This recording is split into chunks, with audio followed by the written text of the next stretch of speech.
Welcome, everybody. In this episode, we are about to discover sales and rapid growth strategies behind the brand with over 100 locations called the Camp Transformation Center.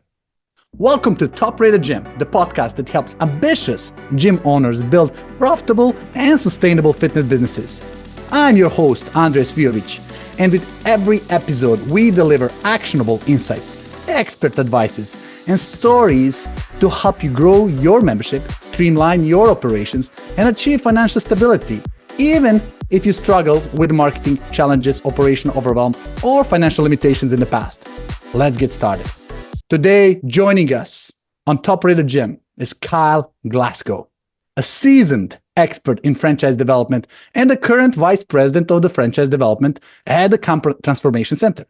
With over a decade of experience in the health and fitness industry, Kyle has successfully launched and expanded multiple franchise brands, including his work at the UFC Gym and Soldier Fit. He is known for his strategic leadership, deep understanding of franchising, and his passion for helping entrepreneurs achieve their dreams. We're excited to dive into his journey and insights today. Welcome to the show, Kyle.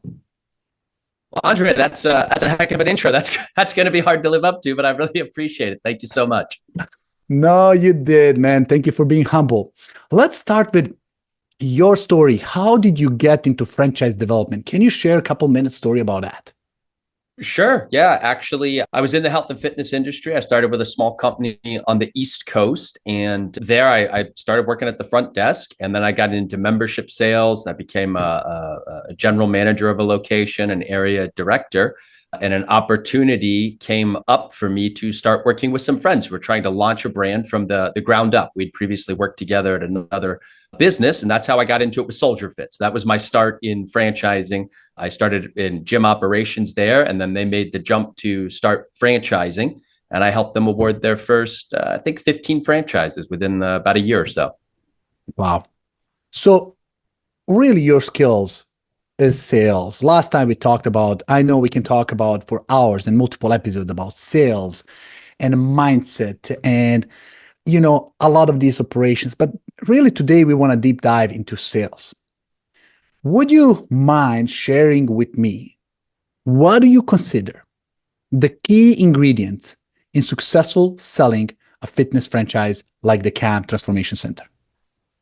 Sure, absolutely. I mean, I think first and foremost, as the person who's doing the sales, you have to believe in the brand. And I happen to be a franchise owner myself with the camp. So obviously, if you're going to walk the walk, you got to talk the talk, right? I think it's important that you believe in the leadership, that they have a clear vision goal in mind for what they want the brand to be, what they want the business model to be, which we have. I mean, the camp's been around for 14, almost 15 years. And I think having that gives you a really strong foundation to build on, right? They figured out a way to create a unique concept. Fitness, it's crowded now, particularly in the boutique industry. So you really have to stand out. And our niche, if you will, is we're in the body weight loss transformation. People have wanted to lose weight for the last 100 years. They're going to want to lose weight for the next 100 years. And so I think that gives us a really unique competitive advantage when we're talking about boutique concepts and HIIT workouts. And you said key word at the beginning of this answer. And you said you are franchise yourself. Yeah. I don't know how many franchise developers are out there that own the franchise. I read one book that totally impacted my life. And the book said, the best leaders are those who feel the pain of people they lead. So if you're about to help somebody change their life by giving them opportunity to own the franchise, and you're the one who owns it, you have totally different perspective and advantage over selling the franchise than anybody who never touched the one. It's almost like parody is when you hear people saying, oh, I'm doing a marriage consulting. And you ask them, are you married? It says, no, I'm single. In this case, I think key in your answer is understanding, being the one. And from that perspective, saying, hey, I'm not giving you nothing to eat that I don't eat. Like here, right. I took the chance and I'm walking the walk. So that's incredible. Now, talking about, strategic challenges. What were some of the biggest challenges you faced in expanding, let's say, UFC Gym and Soldier Fit franchises, and how did you overcome them? What helped you today in a Camp Transformation Center your past experiences? Sure. Yeah. I think initially starting with Soldier Fit, I mean, a decade ago, I got into franchise development with them. They were a small, localized, I don't want to say mom and pop, but a small localized brand to the East Coast that didn't have any marketing behind it and really didn't have any reach beyond people within that region. And that was the big challenge then. You're reaching out to people in another state who they can't see it, they can't feel it, they can't touch it, they've probably never heard of it. So you've really only got the name, and then you've got a few open locations that are all owned by the corporate entity. At that point, we had one franchise owner open, and he hadn't been open long enough to really prove out the model. So it was a lot of, I think, my passion for the brand and believing in what we were doing. And I should preface it by saying that before I started franchise development there, I worked there for 3 years and managed, ran, operated the flagship store. So when people asked about day-to-day operations, hiring people, the training, the classes, the programming, revenues, putting together a pro forma, construction build-out costs, I knew those things. And I think that they could hear my passion and how excited I was about the brand. But I think that was the biggest challenge there, is it was just an unknown brand. Fast forward a few years to UFC, Jim. UFC is one of the top 15 brands in the world. So what's it to sell? The brand that is struggling, that was great and now falling, that tries to recover? I mean, I'm not saying that you had experience with those, but which one would you choose? Start to sell a brand new one from the ground up, where you require passion and no past success, or somebody who was already brand, but they struggled in the past, and then you have some stains? Boy, that's a great question. I think it would be easier and faster to fix something that's broken than build something from the ground up, right? Because there's so many pieces that you have to align and figure out. Whereas if you come into a brand that maybe they had a bad year, they closed some locations, poor operators, some of those things you can really dig into if you have the data and the metrics, and you can say, hey, we've got clubs that are open, that are making money, that are doing well. Let's focus on those individuals and what they're doing, and maybe try to figure out where there's a misalignment between those underperformers. So I think that would be easier, right? Wow. And when is the right time to bring somebody like you on board? Like, there are people who are listening to this podcast who are thinking about franchising. They have multiple locations, but they're like, it's a different world owning a couple locations than owning a franchise, right? There's never the wrong time to start looking to be a franchise owner. I mean, we're entering into a recession, economy's up and down. It's all about finding the passion to do something for yourself. At the end of the day, franchising, it's really small business, and small business is the backbone of the American economy. Yeah. And I don't think there's ever a wrong time to chase your dream. And you won't know until you look, right? I've had people that have come up and said, oh, I want to be a franchise owner, and they didn't think they could. And lo and behold, they did have the resources. We're able to get them an SBA loan. We were able to get them approved. And it took the courage to take that first step. And just like anything else, when you're in sales, sometimes you hear no, but that just gets you one step closer to yes. And if you're thinking about doing it, I'd encourage you to contact whatever business brand it is you're interested in and speak with their franchise reps. They're going to be able to walk you through the process, answer any questions, clarify things for you, and ultimately point you in the direction you need to be in order to achieve that dream. Got it. And, there's going to be a million questions about that. And I suggest everybody who's listening to ask questions in the comments. And one of the questions I have from your perspective just came to my mind is, it's pretty much approach to market analysis and expansion, especially how do you choose where to open a new gym? Yeah, because we know not each territory is equal. That's very true. I think for us, particularly now, as I mentioned, over the last few years, I really think since COVID, it's switched. 6-7 years ago, a lot of boutique studios were in what you would call light industrial or flex space, that kind of like warehouse space. Since COVID and people realizing they didn't need to be in retail storefront, a lot of businesses, especially out here in California, breweries, we've legalized weed, they're taking up a lot of those spaces. Yes. And so that light industrial space, the price is going up. And for us now, when we're looking for new locations for the Camp Transformation Center, we're looking for retail storefront. We're looking for foot traffic. We're looking for high visibility. The location that I'm opening right now, there's a Trader Joe in there. There's a Cap Kids. There's a swim school. So it comes as organic visibility. Yeah, we want a lot of foot traffic and visibility because the difference in rent is now negligible. And so I think when you say, okay, how do we find a spot? Sure, it's got to meet the demographics, but density, population density, households, rooftops, those people that are 5 minutes away, because fitness is about convenience.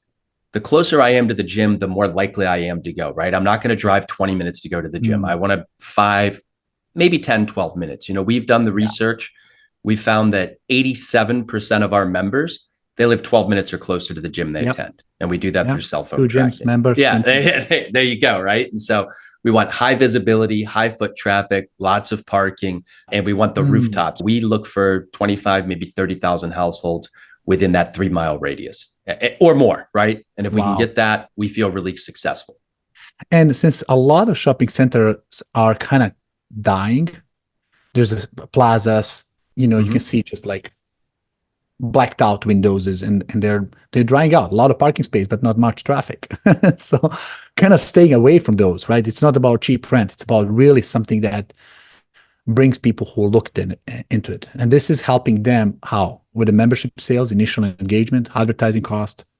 All of that, right? I mean, it's your cost to acquire a member goes down because there's all those other businesses. I was doing pre-sale this weekend at our space that I'm out in Huntington Beach. Probably had 30, 40 people walk by because I finally hung a banner up that said coming soon. And so I'm there 3-4 hours. I get 30, 40 people asking me what I'm doing. When does it open? What kind of workouts will we have? I'm not paying really for any of that advertising. That's just organic foot traffic I'm getting. Yeah.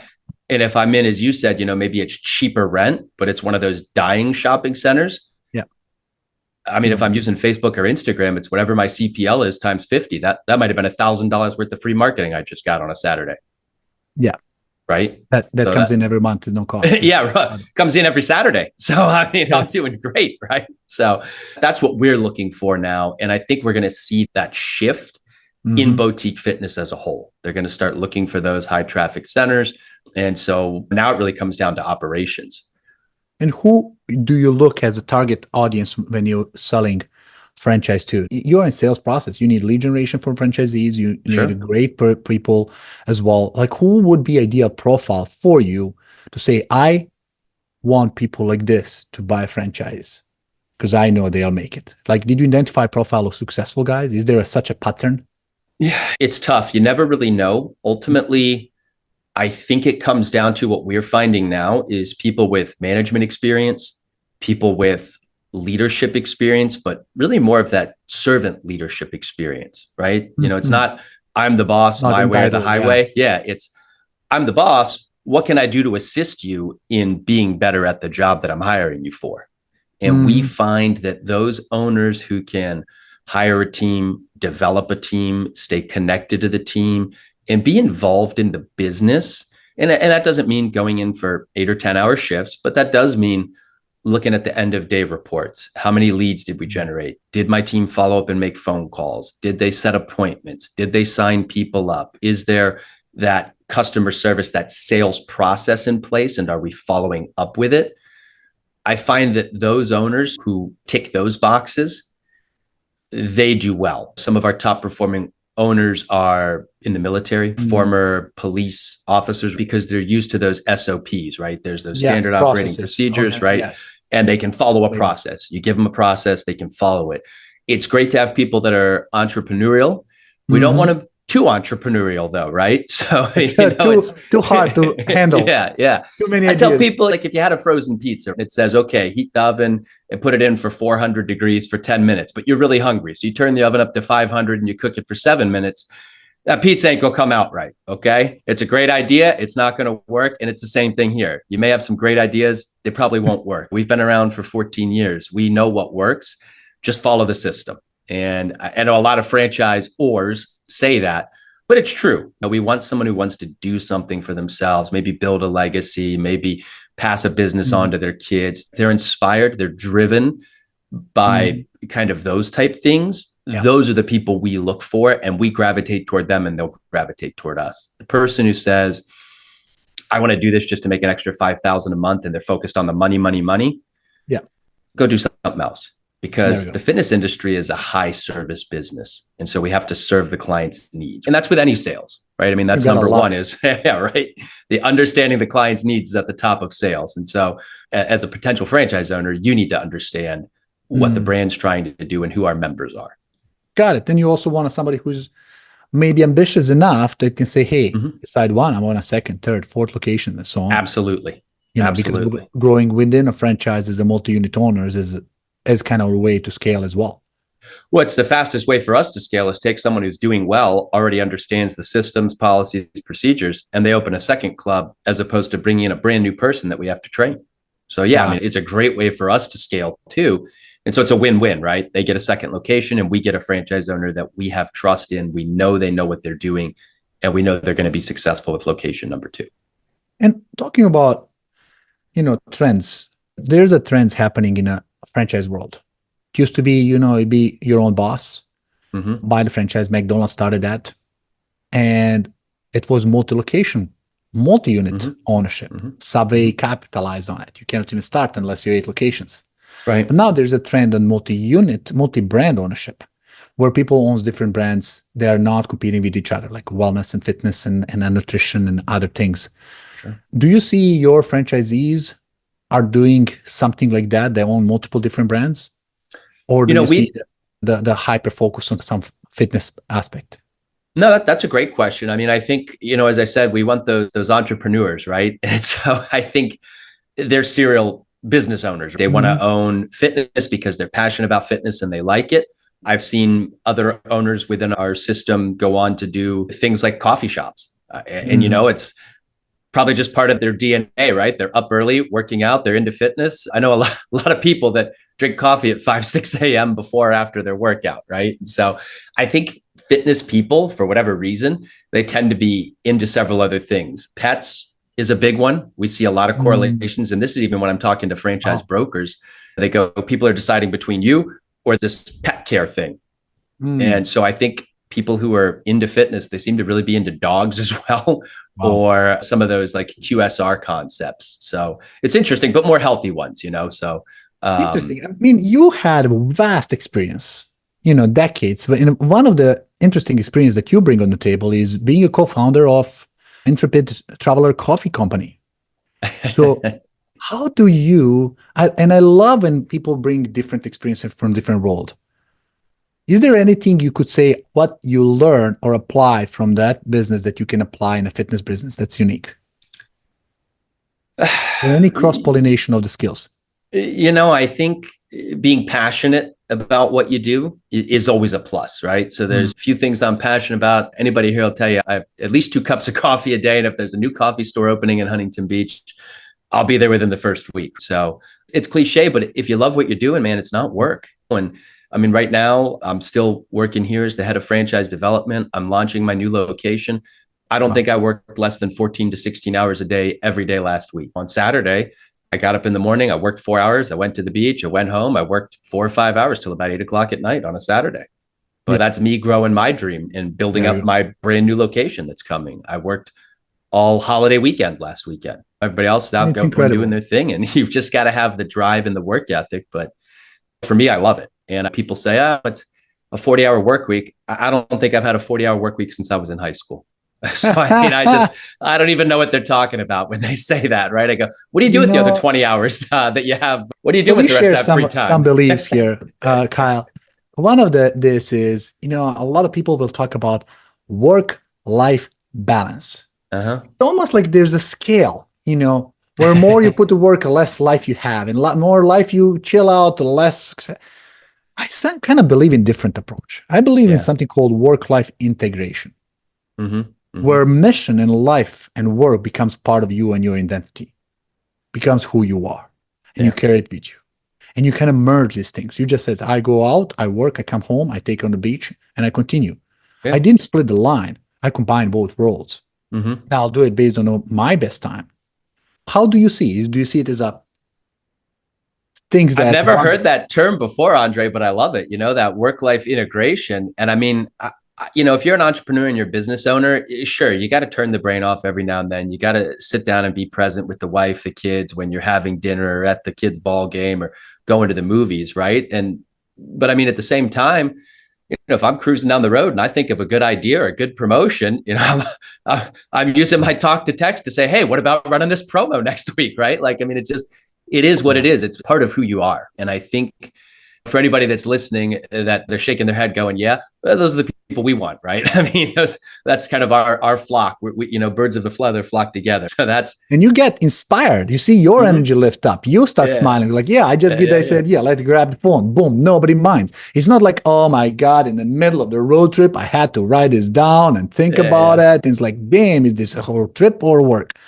No, it's like, this inspired me. I go to Disneyland and I get million ideas for the business. Like success. I travel. I was like, oh my God, what they said. It's brilliant. Write it down.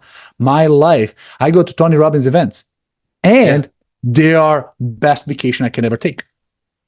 Like you're there for 14 hours on a stage all the time, like participating incredibly, highly physically, mentally intensive. I track my energy. It's like 25,000 steps in a day you do it. It's really incredible. But you come back so empowered. It's like, damn, let me crash this project and everything in front of it. And I think the real entrepreneurs do enjoy what they love, what they do. They love what they do. And they are not afraid to be part of their life. I love when my wife comes with me on the trips, right? She's part of it. She's part of my world. She's part of my identity. It's a one thing. I go 4 times a year to Europe. One of those trips, she comes with me. We had a blast. While I'm there, I spent 3 days with my team, 7 days with my wife. She enjoys it. I enjoyed it. It's like mix of both worlds.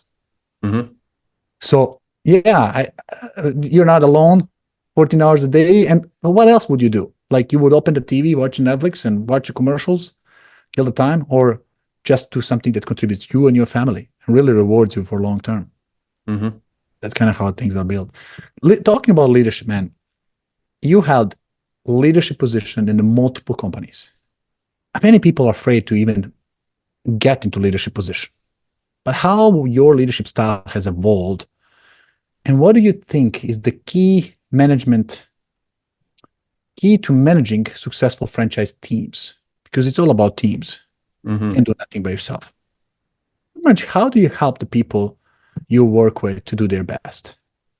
That's a great question. I mean, here at the camp, we try to have an HQ kind of connection meeting twice a month. And so we all check in with one another. And of course, what happens obviously organically during that process, in between that as well. But we make an effort to have a sit down meeting, usually about an hour, hour and a half, where the different department heads get together and we connect with one another and we say, okay, here's what marketing's doing for the franchise business. Here's what they're doing like consumer level, right? So now we all are aware of that, right? Here's what the operations team is doing. Here's what their focus is. Here's what we're working with owners on this next month. This is kind of our focus. We're going to be digging into these type items. And same thing with the trainers and the programming department. And same thing with franchising, right? Here are the upcoming franchises we're looking to award. We need some of our team here, obviously, to speak to those individuals. That's part of the process here, is for them to kind of vet us in their due diligence. If we want them to meet the people that ultimately are going to be kind of guiding them through the process, right? And so I think the more you can do that and make sure everybody's aligned, as opposed to, the marketing department only ever talks to the marketing department and they're siloed. They're kind of out there on their own, individualized, right? And then franchising's operating out here on an island and nobody knows what we're doing. Well, that doesn't benefit anybody. It'd be like having a gym where the front desk people who are checking people in with past due accounts, well, they don't tell anybody in the billing. Well, we'll never collect that money then. Or someone's got an injury and we don't convey that to the trainer who's getting ready to run the workout. That wouldn't be very effective, right? And so, I think when we're talking about managing teams, it's important that they're well connected, that you support one another, that you believe in one another. And that doesn't necessarily mean that you're a yes man and, well, everything they say is right. Yeah, sure, people make mistakes, but you support them and you say, okay, hey, this might have been a mistake. How do we fix that? How do we reach a resolution together? And what can I do to support you? And I can't think of one, and I'm sure my team will watch this, but I can't think of some time anybody's ever asked me for something and that I said no, or I didn't get it done, or I didn't try and figure out a way to help them get whatever they needed. And so I think that's really important. And that's kind of the level of service we want to give to our franchise owners too. If there's something out there that's bugging them or bothering them, or something they just can't wrap their head around, it's our job to support them in that, guide them through it, right? If they're having trouble getting their pre-sale done, or the online join forms aren't working, or they're having trouble replacing a trainer that left, yeah, let's lend a hand and support them, because ultimately their success is our success. So why wouldn't we? Because sometimes it can be such a naive problem that people are facing, and for them it can be like end of the world. Like, oh my God, first time I'm facing this, like my trainer didn't show up, like what I'm gonna do. And for you, it's like, oh my God, don't worry, it's first chair you have to pop up. It's gonna be more of these down the line. You just need to be proactive, understand what's the backup, right? Let's solve this one today. And by you knowing, I've been there, I know what you're going through, don't worry, I'm putting you on ease. It's not the end of the world. Your members is not going to left you overnight, right? They'll understand. Having somebody who cares. What I found a lot of, and obviously your brand is totally different. And I can see from your heart, you're the franchisee and you're representing franchisor. It's not many brands are like that. I got to tell you, there's like a war and a line between those two. Usually it's like, they sold me, they don't care. I put my life savings and I'm now in the trouble. I asked them, they don't come. They don't want to do the conferences because they think they'll be stoned over there. There's so much gap between things. In your brand, what I really love, seems like, guys, you have a problem, speak to me. I'm looking forward to help you out, because your success is my success. Your happiness is everybody's happiness. Your gym, your business, making it better feels like you're going to open a second location. You enjoy more. You want more of what you already got, instead of dealing with it and trying to freaking get out. And many brands don't understand it. When you hire people, and I like what your brand did. They had you in the brand, and you as a franchisee, you become one. Even the previous one, you were there for a long time before you become franchise developer. So you were part of everything. And it's much easier for you to relate for the new people saying, what can I expect? And you look at them in the eyes, it's like, okay, this is a reality. That's why I love your brand, guys. And that's why I think it's a freaking awesome brand, and everybody should be looking into it to join you. And talking about it, like, how does the people find about your brand? How do you get exposed to somebody who is looking for the right brand? Yeah, that's a great question. So, I mean, initially it was never the intent to franchise. We started the brand, and those are the best. I know, and so Luis and Alejandra, they started the brand, and it really started to speak to people. And as I said, we're in the weight loss, right? So I mean, sure, there's fitness, it's a component of it, but when someone's losing 40, 50, 60, 70, 80, 90, 100 pounds, there's emotional components that come into it, right? And really, we became what I would call a passion brand. And an example would be, plenty of people, they go around and they have Harley Davidson tattoos. I haven't seen many Microsoft tattoos. And I'm not saying that to knock Microsoft, but it doesn't happen very often, right? And, years ago, fan culture. and years ago, we ran a promotion where if you got a Camp Transformation Center tattoo, we gave you a free membership for life. And, we thought maybe 15 people would do it, right? 15, 20 people. 300 people later, we had to stop the promotion because we weren't going to make any money. And it had just so positively impacted people's lives that they wanted to be part of it, and they wanted to carry it on into their community, and they wanted to help other people transform their lives. And so that's how we got into franchising. Initially, it was people who had been through the process. This had changed their lives. And when you lose 80 pounds, you have more self-esteem, more confidence, you feel better about yourself, you physically can understand what your limitations are and aren't, and you have this sense of achievement, right? And I mean, you've been in the fitness industry, you know what it's like, right? And it really does just transform your life, not only physically, but mentally, emotionally. You become a new person. And so they wanted to push the brand forward. And that's how we grew so quickly initially. Now, one thing I could say as well, to add to your passion, see, if you analyze, and I'm not going to name the brand, but whatever brand comes into your mind, in marketing world, there's something called selling by features or selling by benefits. Mm-hmm. And if selling by benefits, it's 10 times more powerful than selling by features. Right. Apple killed there because Apple sent devices and let's say first music player. They didn't talk about gigabytes of data. They talked how many hours of music you can carry with you.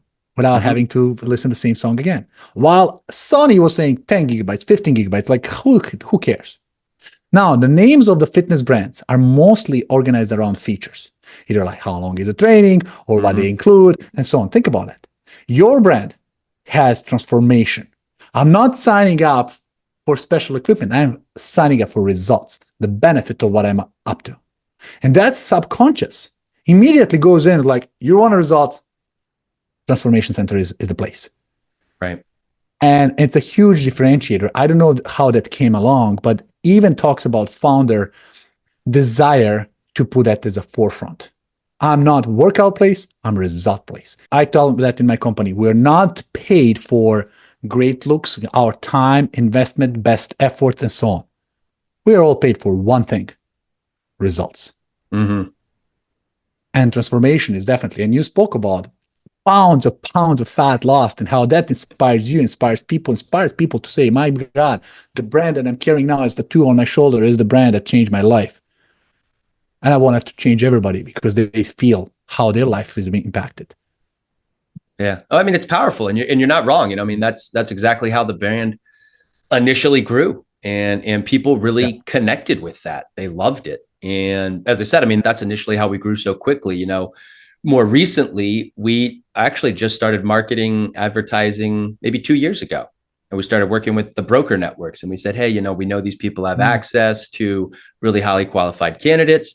And we're interested in opening it up, I guess, to people that maybe are not familiar with the camp. And we've started expanding into states now, where we just opened the first camp transformation center ever in Tennessee. We're just outside of Nashville. Opened 2 months ago, right? Congratulations for that. Yeah, thank you so much. And the franchise owner is super excited and super excited to bring that style of fitness, those results to the market. And it's such an easy differentiator, right? And it's like you said, a lot of brands in our space are come in for the best workout. We're like, come in and change your life. We're like, oh, okay, well, a little bit different, huh? So much different. Yeah. So much different, but it affects two sides. Your members, but also your owners, your franchisees. It's transformation for them as well. Yeah. It's like really win-win for everybody. As I'm speaking to you, I see how brilliant that name is you guys came up with. It's like foundation, something that speaks on its own. Yeah. Now, let's touch base. Like, how do you see the world of franchises is changing now? Do you see any trends? Like, is there any innovations coming in that are exciting in the fitness industry? Is there anything that's shaping the franchising?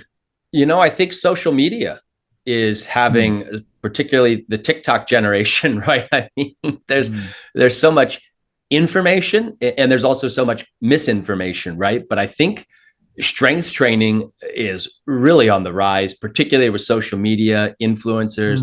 Female strength training is one of the fastest growing segments in fitness right now.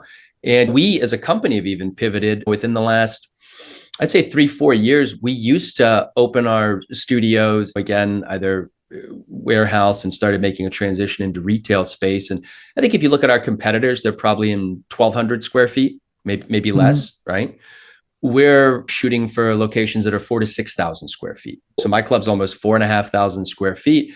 And the reason is we're still keeping the classes. That's what kind of brought us to the dance. That's our bread and butter. That gets people results. We still run our challenges and everything that made the brand. But what we recognized is that as people started to lose 60, 80, 100 pounds, inevitably, and air quotes, they want to tone up. And so they need a place to start doing the strength training. And strength training is just so prevalent on social media that if they didn't do it with us, they would do it someplace else. And for example, my studio is opening up. I've got about $50,000 worth of equipment dedicated simply to strength training. So dumbbells, bumper plates, leg presses, machines, and a combination of free weights and alternative type movements that are functional fitness based as well, right? But we know that there's a demand, a desire for that, and we'll have the ability to run workouts back there. If people can come in and do it on their own, or if they want to do personal training or small group training, I think something every facility should offer is introduction to strength training. And surprisingly enough, even though I know I mentioned women, I've done this before, and there are a lot of guys who love introduction to strength training because they'll come up and they'll tell you after they've been doing it for a month or 6 weeks or whatever, they go, hey, I was just really embarrassed and intimidated to get into the weight room because as a guy, it's just expected that I know how to do this. But I Yeah. wasn't into fitness in high school. I wasn't into fitness in college. And so here I am in my mid 30s and I don't know what a deadlift is. I don't know how to do those movements. I don't know the proper form and technique. And I'm too old to get hurt doing this stuff too. Right. And There so, we go.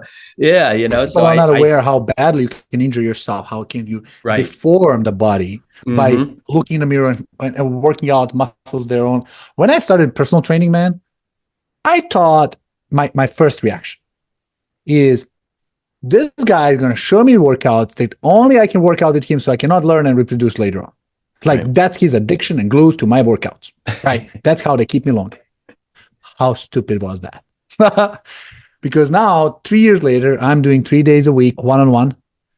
And man, he found the way to squeeze out from me like everything. My posture Mm-hmm. changed. My pain in my knees totally disappeared. I can run Mm-hmm. now more longer than ever. Like every symptoms I have of weakness in my body disappeared. And I was like, holy smoke. And I'm doing workouts that I will never dream exist.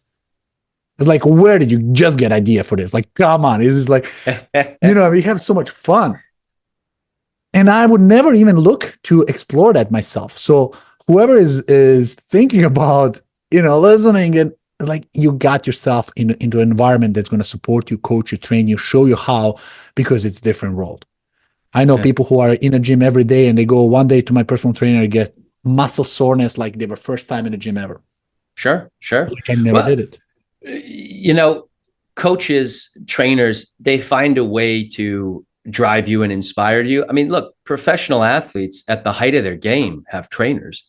I mean, you don't think they know how to work out on their own? I mean, they're getting paid millions of dollars a year to work out. Like they know how to do it, but they're not going to get the same results if they don't have someone pushing and driving and motivating them. And that's the difference, right? I mean, if that wasn't the difference, people would be working out at home. And home fitness is not a market that has exploded. It did during COVID, but it quickly went right back the other direction when people could get out. And I think, speaking of trends, we used to say physically fit, mentally fit. I mean, and now, especially in this age, I think it's socially fit. People love to get out and interact with one another. And everything great in my life's happened through fitness. I've made some of my best friends at the gym. Some of the best things that have ever occurred to me have been through health and fitness. And most people are looking for that. They're looking for a community of people that are like-minded, they can interact with, they can rely on one another to motivate each other. And so I really think that's a new trend too, is social fitness. Wow. You just said something that totally triggered the idea. Says, you see, somebody asked me, like, how this trend of fitness came along? I mean, you think obesity in US is one of the critical parts. So people are aware, doctors are advising, everybody's promoting, you got to get to the gym. But now COVID hit and everybody's now opting in working from home. A lot of people. So there's even less social interaction, even less movements, less needs to walk and use the body, go upstairs, downstairs, walk down to the business. So our internal need for exercise workout is increasing. Plus what you said, social aspect. And then not to talk about depression, how much depression killer is the workout programs from the inside chemistry. So that's another wave of motivation for people called feel good workouts. Makes you feel good. I did not go work out just to build the muscles and be a bodybuilder. I went for my psychology game, for my mental workout. Like that dose of dopamine, once you're done with a workout and you're stretching, is like, damn, I bring it on. What more I can take on? It's a really, really energy feeder for most people. And I think trend is going to there. Ozempic, forget about it. It can be short-term results. People can get on it, on and off, but they will figure it out. If you want to live longer, live happier, live better, you got to put yourself into the game. That's one of the reasons I love being in the fitness industry. And I'm not knocking anybody, but if I'm selling a consumable good item, a blender, if I've got one, I don't really need one. Everybody needs fitness. There's no doctor on the planet that's going to look at somebody and go, oh no, you're the one person on the planet that doesn't need fitness. Everybody needs it. And that's why I feel great about being in this industry. And I love it when a new franchise owner wants to get into this industry. You're going to have a positive impact on people's lives in a fashion. And a lot of people say, you can't have that type of impact in all industries. I've seen people lose 80 pounds, get stints removed, come off of medications they were told they'd be on the rest of their life, and have mobility and freedom of movement without the assistance and the devices and things that they had before. And there's no way that's going to happen if I'm selling them a new pair of pants. Correct.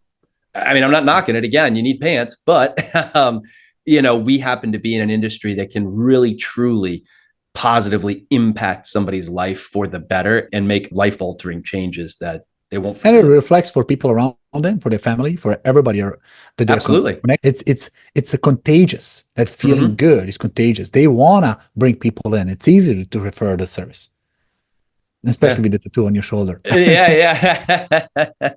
Oh my man, listen, Kyle, this is all gold. I gotta tell you that. I gotta ask you really couple quick questions for the wrapping up of this session. You see, I wanna know where you get in your inspirations. Leaders are learners. Yeah. I wanna know how you get your knowledge. Who do you follow in this industry? What's the podcast, influencer, coach, person? Give me the book. Give me everything. Man, I've got a couple of people I really do love. One, I mean, obviously I'm in the fitness industry. I feel like it's my obligation to say Arnold Schwarzenegger, longtime inspiration of mine. I love Pumping Iron is one of my favorite movies.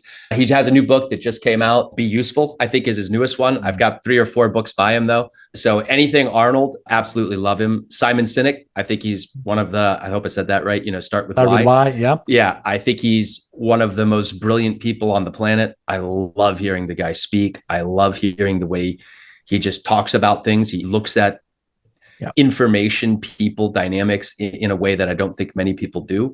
And then another book I really loved was Atomic Habits. It's another one that I think does a really good job of helping people break things down into systems and understanding how you can have replicatable results, right? And you can reproduce them over and over and over again. When we're, again, fitness and sales, every time Success leads clues. Like if you follow somebody else's patterns and somebody else's habits, you will get same results. It's just so predictable. People think it's a science. No, you just need to be good in finding a good model and model it, and you will get the same. It's not a rocket science. Like do what he does, and you'll get the same result. Do eat junky food that junk people eat in the same amount, you'll get the same weight. Do what other athletes do in the same amount, time, effort, and condition, you will get really great results. So I love that. Whoa, Atomic Habits, write it down. I appreciate you coming up on board here and sharing your passion. That's obviously you're vibrating with that for the fitness industry. You are part of something really big, a brand that's really stands out. And I'm so glad that you were here to share with us in that inspiring story and a mission and everything you guys do. So for everybody who is coming in, I really want to thank you for participating and stay tuned. More episodes are coming up. And for you, Kyle, you're a golden source of nuggets and information for us. I really appreciate you for coming up on the podcast today and sharing your wisdom. Thank you. Hey, thank you so much for having me. Have a wonderful day. Wow, what an episode, right? Thank you guys for tuning in into this top-rated gym podcast. We hope you found valuable insights and practical tips to help you tackle the challenges of gym ownership.